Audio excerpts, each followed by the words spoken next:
do you filter them out if they're the wrong people? How are you making sure that they're the right people? It's like the first step. So a lot of times there's some type of form or application or something that you fill out for a sales conversation.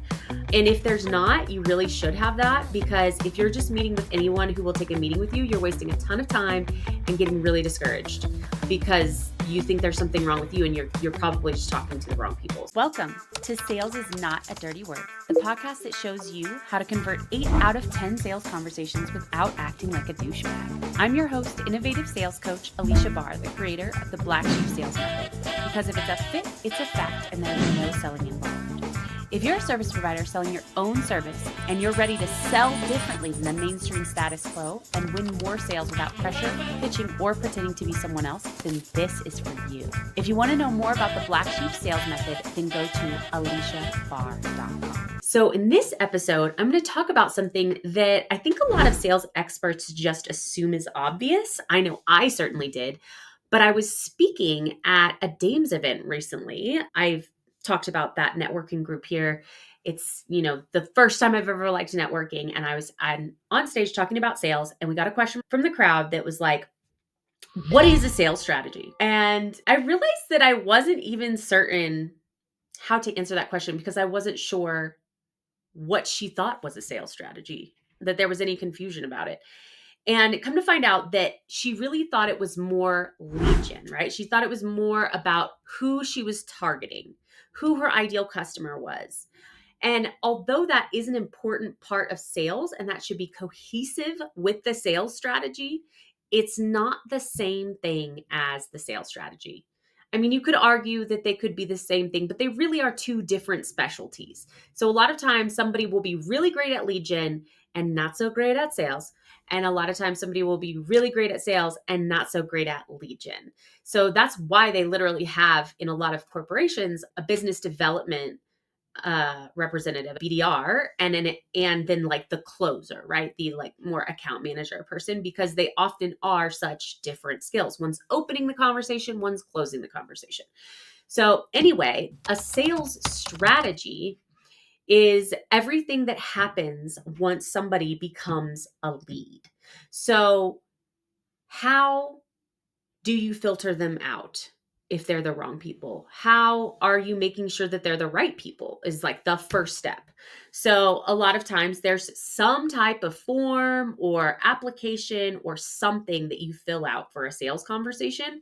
And if there's not, you really should have that, because if you're just meeting with anyone who will take a meeting with you, you're wasting a ton of time and getting really discouraged because you think there's something wrong with you and you're probably just talking to the wrong people. So in your pre-qual form, you want to ask things that are really specific to the solution you offer and the person that you offer it for. So a lot of times in these pre-qual application forms, and I have an episode about that's like really specific about that I would definitely go back and listen to because it gives a lot more examples, and I'm not going to go so deep here. But a lot of times people will be asking questions that are actually for the sales conversation, not so much the form ahead of time. The form is just to make sure that this person could be a fit for speaking with you. So for example, if they need to have a certain number of employees in place, if they need to sell a certain type of service. So I have a client who does advertising for med spas, and they need to have med spa services. They need to have a physical storefront. So, we ask, do you have a physical storefront? They need to have a certain level of budget available to do advertising. A lot of times somebody needs like a certain amount of time available. Or one of the things I really like to do in that pre-qual application form is kind of sell the service a little bit more. So like, what are you looking for support with specifically? And list out all the things that you do, because a lot of times people don't realize the extent of what you can support them with. And so that can kind of get the other person excited about the call. Well, you understand more what challenges they're dealing with. And there's a lot more about like how many questions you should have and the length of it and whether they should be short form and all the stuff that I'm just going to not talk about for sake of time here.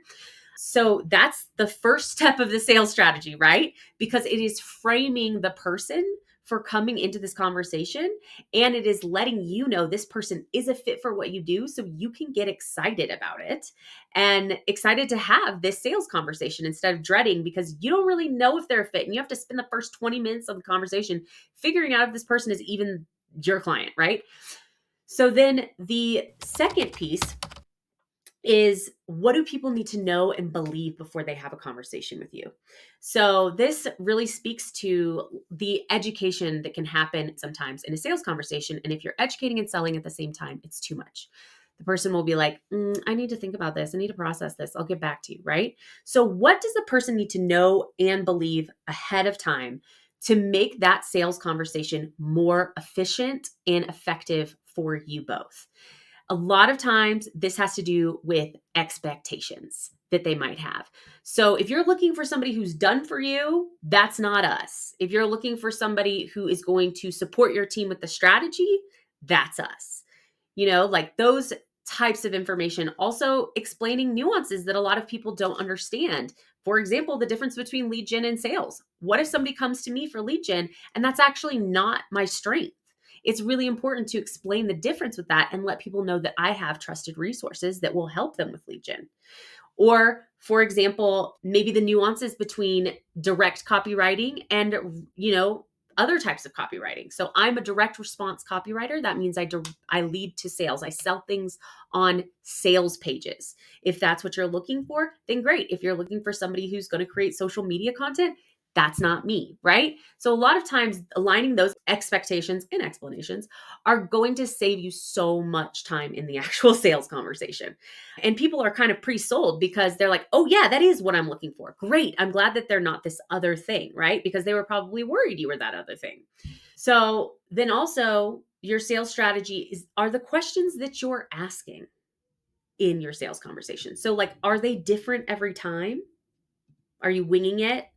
Are they generic questions that came from some other person who said, my $1 million sales script or something?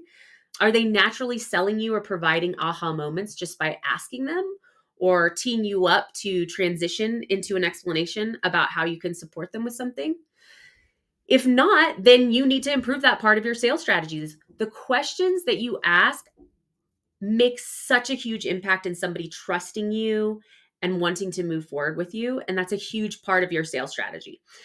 Then, most importantly, probably, is how you're presenting the offer, how you're presenting what you do, the value of it. A lot of times people are focusing too much on deliverables. This is all the stuff you get with it, which makes people compare, oh, well, this person gives me this many things and you only give me that many things.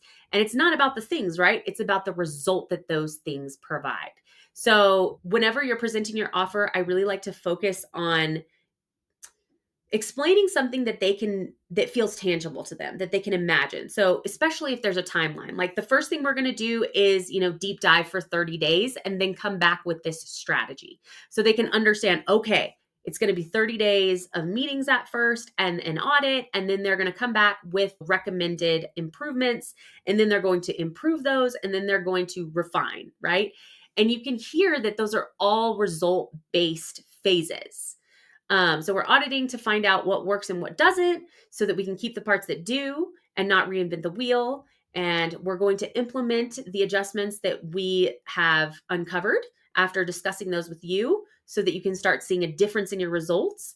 And then we're going to refine those based on whether the adjustments had the impact that we predicted. And if they don't, then we'll make further adjustments. However, most people see relief pretty quickly there in the first 90 days.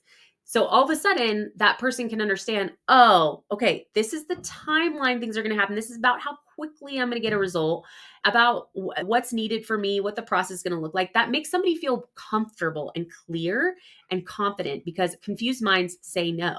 And so often when someone's presenting their offer, they're saying nothing like that at all. Right? They're just like, here's all the stuff you get. And it's like, okay, what order does that come in? Why do I want that stuff?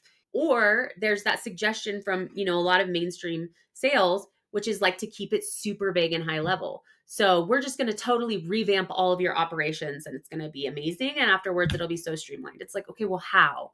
right? There's some information missing there. So the way you present your offer is a huge cornerstone of your sales strategy and whether it works or not. Then also how you're asking for the business and any incentives that you're going to offer. Right now, I'm working with someone who creates high profit e-commerce stores for people so that they can create another 3 to 5,000 in profit every month. And that as an additional revenue stream. And so people are really sensitive to discount incentives because high pressure sales has really ruined that for everybody. So we like to offer an incentive to build out the store for them. And it's really compelling. That is a big part of a sales strategy, right? What can we pull out that you were, especially if you were going to offer it anyway? So I did this also with a client who sells insurance or sells inbound social media strategy for insurance agents. And they have a lot that they do for agents. So we just pulled out one of the things. Okay, the CRM setup. That'll be the incentive. You are already doing that, but it's so high value. Let's offer it as a reason to move forward sooner than later because people just love to procrastinate, right? That's a big part of the sales strategy, understanding which parts of your offer or how you should break out an incentive that inspires urgency. And then also how you follow up, right? I mean, do you have a PDF that lists out everything included, or are they just supposed to remember everything you talked about in your sales conversation? Because that's going to be really hard for them to remember. They don't know your offer as well as you, and they didn't, probably they were distracted and thinking of other things. Like, what are you giving them that's helping them retain what you discussed? How are you conveying that information? Is it in video? Are there other resources that they can look at that you're sending, like case studies or testimonials or anything like that? And also, like, are you setting meetings? Are you setting deadlines? All of those things are such a big part of a sales strategy, and it should all be really tailored to your personality so that you feel comfortable delivering it. And when you feel comfortable delivering it, and it's structured in a way that's going to convert, you're just going to make more sales. So this is what I do, right? It's the nuts and bolts from beginning to end, and every piece of it stacks on each other to make that difference in an extra 5, 10, 25%, sometimes even 100% more conversions, depending on where somebody's starting at, or even just halving the length of your sales calls, because some people are out here having 90-minute sales conversations and 3 of them before somebody can move forward. And it's just like draining for everybody. So your sales strategy is made up of all of these pieces before, during, and after a conversation that ultimately make it predictable for you to bring somebody in or sign somebody up, because they've been tested and proven and it's repeatable. You can hand it off to somebody else and they would do the same, right? So, I mean, if you're winging it, which is what a lot of people are doing, and it's different all the time, and it kind of depends on your mood and who knows, then you could be making more sales. If you're using something generic that was created by someone who is not you, someone who was like, this is my strategy that's made me $1 bajillion in sales. Well, that's because that person has a different personality than you and a different offer than you. So it's probably very generic, and you could definitely be making more sales. And honestly, there's just nothing else that will impact your revenue as directly as your sales strategy. So I realize that it maybe sounds like a vague, nebulous term, and hopefully this clarifies it and you can understand if you have one in place or not. Because a lot of times people just sort of have like a half-baked lead gen strategy, and then they just sort of like wing it on the sales call. And it's such a missed opportunity because there's so much effort that's going into generating that lead. A lot of times people are just posting their butts off, networking, like creating content, and to just not have anything in place for when it's time to really convert that conversation is kind of a tragedy, to be honest. So anyway, obviously, if you don't have any of that in place, I'm here to support you, and there is a link in the show notes for a level up call. And a lot of times just that call is all you need to start seeing a huge difference in your sales. So thank you so much for listening, and until next time.